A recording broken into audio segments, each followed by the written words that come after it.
Joining me now is Harris campaign co-chair, Congressman Robert Garcia. Congressman Garcia, thank you so much for joining me. Really appreciate it. Happy to be here.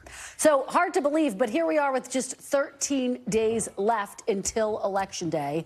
I've been talking to some undecided voters who say they still want to hear more specifics from the vice president. They want to have a clear sense of how a Harris administration would be different from a Biden administration. Do you think she needs to go even further in distinguishing herself and separating herself from President Biden? Well, I think two things she's made pretty clear, particularly the last few weeks. I mean, one is that she is not Joe Biden. She is her own person. She has her own ideas. Clearly, she has a record as a senator that one can look at, the way she always stood up for working people. She's been Attorney General of California when she took on big banks and large corporations. I think you'll see a lot of that Kamala Harris as president. But also, she also is, and I think in these last few weeks especially, gone out and talked to numerous members of the media, not just, of course, here on NBC just yesterday, but 60 Minutes, so many other formats, podcasts, interviews, one-on-one. She continues to do so. So I think there's been to get questions in of the vice president.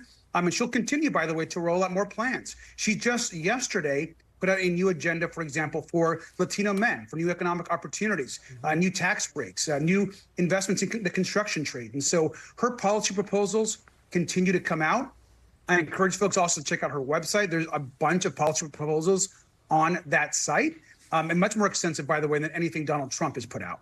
You know, it's interesting. Today she came out, she focused on this message, the revelations by John Kelly that he believes that former President Trump is, in fact, a fascist. He talks about the fact that he praised Adolf Hitler. And she's really focusing on this idea that Trump is a threat to the democracy. That seems to be her closing argument. Is that what we can expect to hear next week when she delivers her actual closing argument here in Washington on the Mall?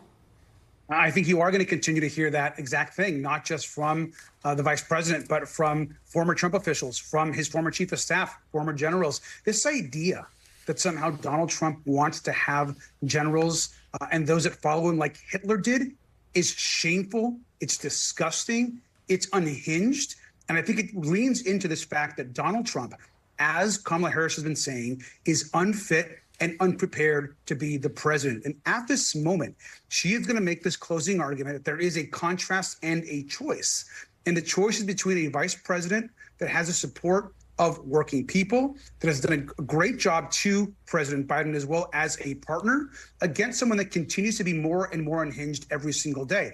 And as you've reported on this network and other places, Donald Trump's comments continue to become more bizarre and more strange. And that's something that should concern the American people. And I think in these closing days, Kamala Harris will make that argument. You know, I was just talking with my panel here about the fact that a lot of the candidates in down ballot races are more focused on issues like Social Security, like reproductive rights, which we have seen not only in special elections, but in the midterms, for example, really drive out voters. Do you think it's a missed opportunity not to focus more on reproductive rights and other issues that really energize voters historically?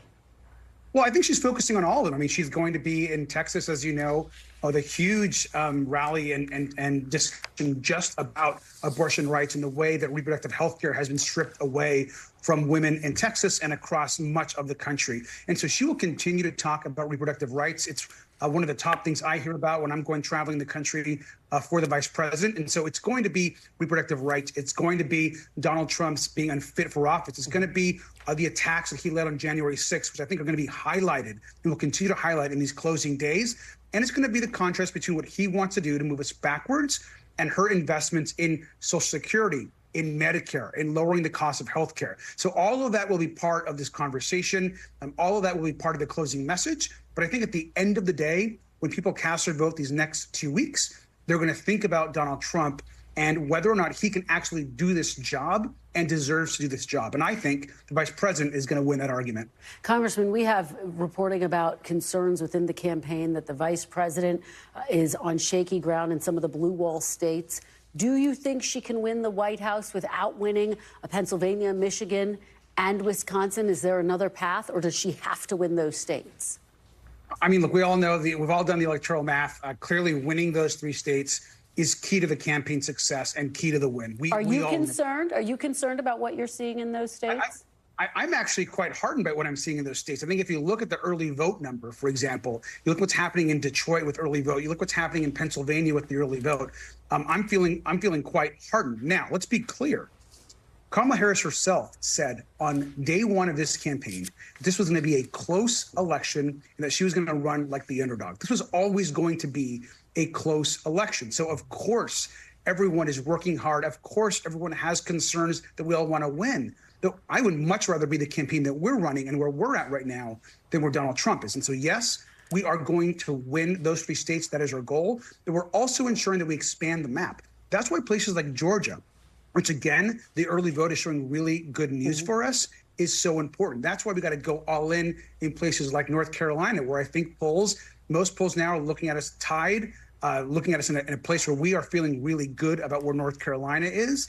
And that's why we're working hard in places like Nevada. So this is a expanded map. But we're going to continue to focus, of course, on those 3 states. Congressman, let me ask you about a key voting bloc that obviously both campaigns are focused on, Latino voters. The latest NBC News Telemundo CNBC poll shows Harris leading Trump among Latino voters, but that her advantage is at its lowest level compared to the past 3 presidential elections. Why do you think Trump is making inroads with that critical group?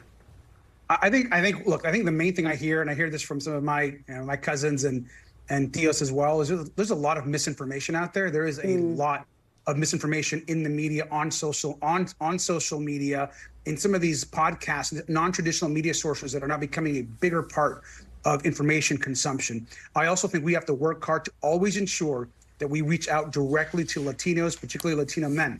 Look, Kamala Harris yesterday put out her economic agenda for Latino men. It's about doubling home ownership annually to 600,000 home buyers a year and giving down payment assistance. It's about ensuring that small business owners have access to forgivable loans. And I'm the most also excited about her ideas for the construction trades. She wants to ensure that when you're buying construction tools, that you get essentially a reimbursement for those tools. We know that so much of the construction industry is also Latino men. So she has and put out plans. We're all over this country talking to this critical group. And the last thing I'll say on this is really important. Latino men are and should be concerned with the women in our family, with our moms, with our tias, with our abuelitas, and how they have health care, low insulin costs, reproductive health rights. And so at the end of the day, we need to vote not just for our own interests, but for the interests of our family. And I think Kamala Harris is making that closing argument. Congressman Garcia, I have a lot more questions for you, but we'll have to invite you back. Thank you so much. Really appreciate it. Great talking to you.